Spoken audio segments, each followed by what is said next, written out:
Bonjour à tous, bienvenue dans cette première émission de Lumière sur la CEP, une émission où on va aller à la rencontre de patients et de professionnels de santé concernés par la sclérose en plaques.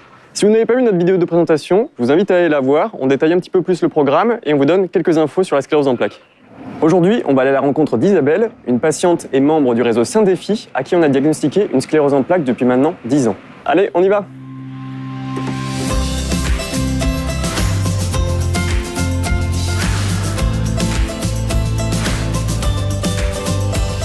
Alors nous sommes avec Isabelle et Franck, son mari. Bonjour à vous.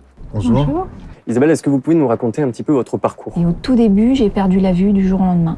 Donc il y a eu énormément d'examens pour comprendre quelle était la cause. Et la finalité a été que c'était une très très forte suspicion de sclérose en plaques. Sauf que moi j'ai refusé de manière catégorique le moindre traitement. Je ne voulais pas en entendre parler, je voulais vraiment fuir la réalité.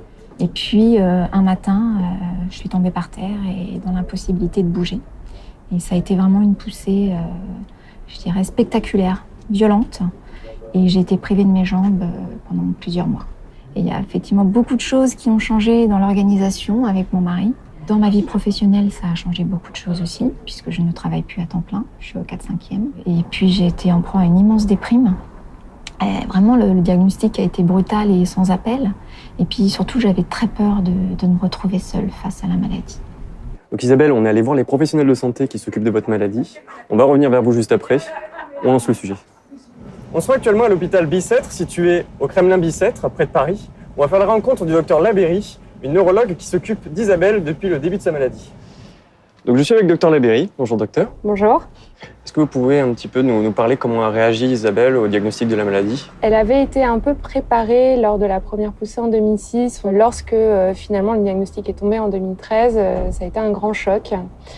Tout d'abord parce que la poussée était une poussée sévère, donc elle a conduit à une hospitalisation, des traitements et un retentissement dans sa vie de tous les jours qui a vraiment marqué un avant, un après. Comment avez-vous accompagné Isabelle dans les différentes étapes de la maladie? Alors, tout d'abord la poussée, donc elle a été hospitalisée plusieurs jours avec donc un traitement qui a été démarré pour la poussée, qui n'a pas suffi, donc elle est revenue une deuxième fois en hospitalisation. Donc déjà là, j'ai pu la rencontrer régulièrement, rediscuter avec elle et assez rapidement, je lui ai parlé de Saint-Défi en particulier pour pouvoir discuter avec une psychologue ou avec d'autres patients ou avec les infirmières coordinatrices. Donc à quel moment Isabelle s'est sentie l'envie d'aider les autres patients?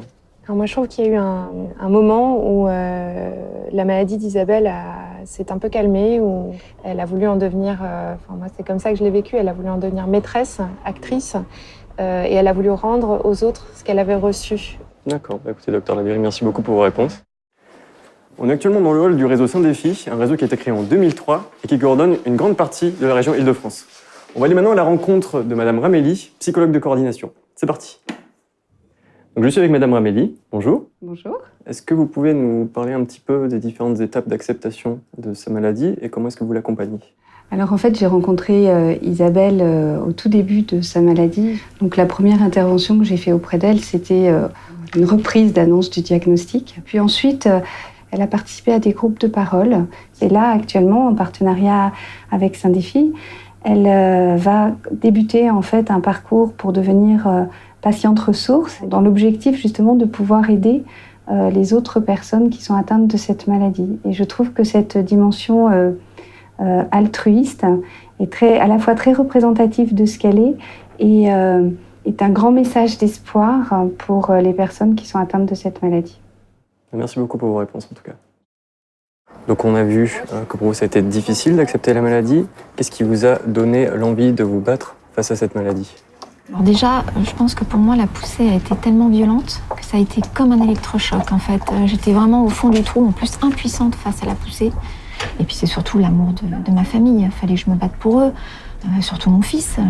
Et vraiment, Madame Ramelli, psychologue, est vraiment là pour nous apprendre à mieux vivre avec la maladie. Par exemple, mon fils, il avait été profondément choqué par la poussée.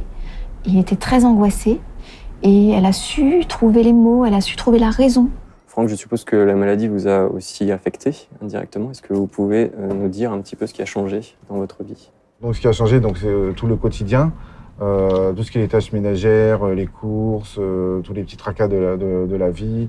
qui m'occupe vraiment plus de la maison, tout ça, qu'elle puisse se reposer, recharger les batteries pour repartir sur une semaine de travail. Voilà.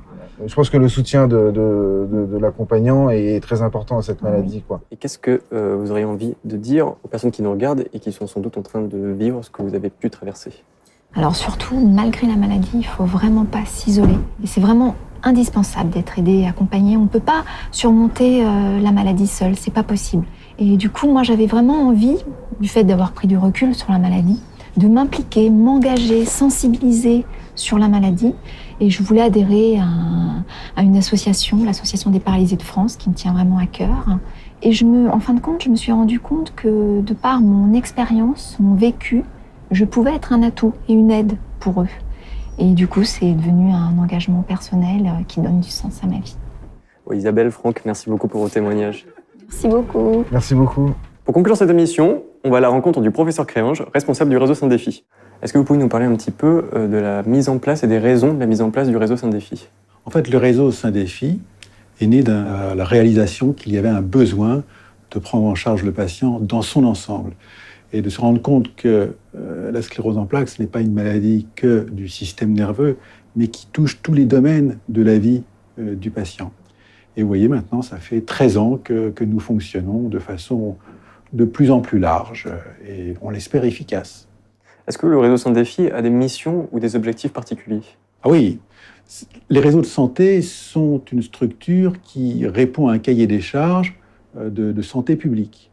Alors auprès des professionnels de santé, c'est l'appui à la coordination du parcours de soins. Deuxièmement, c'est l'aide aux patients. L'aide aux patients pour évaluer ses besoins.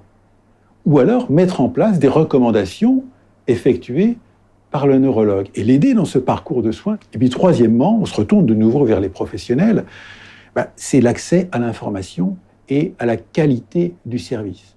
Est-ce que le réseau Saint-Défi a des particularités par rapport aux autres réseaux?